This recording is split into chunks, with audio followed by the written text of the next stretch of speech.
So we always say the ABCs of safe sleep. So that looks like being alone, on the infant's back, and in a crib without anything else in there. Basically, being alone in the crib means we don't want a lot of loose or heavy blankets, and that's where swaddling can come into play.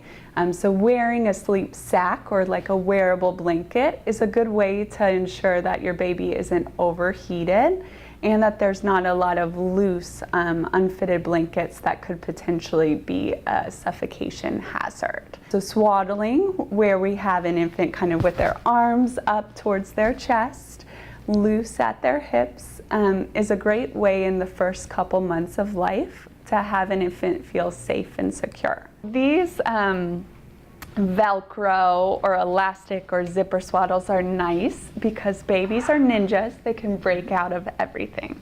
But for your infant, if you have one of these just blankets or swaddles, they're usually like a square, and it's helpful to take one side of that square down like a triangle. Then you want to put the infant's shoulders above where it starts. When blankets are touching an infant's cheek, especially in the first 3 months of life, they have an aggressive rooting reflex, which means they're looking for that nipple or that bottle very frequently, and so that can keep them awake if something's touching their cheek. When do you know that you need to move away from this? Yeah.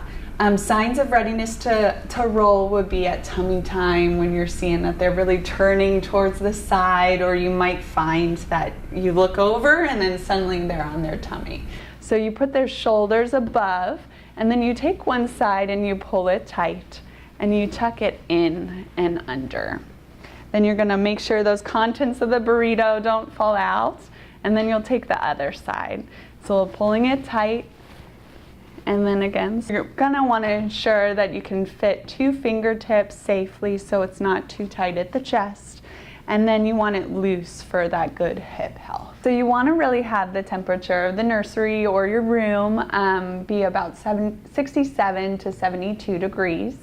And then just one extra layer than you feel comfortable in. I know a lot of grandmas who always are feeling the hands and the toes and like, oh, they need to be wearing mittens or socks.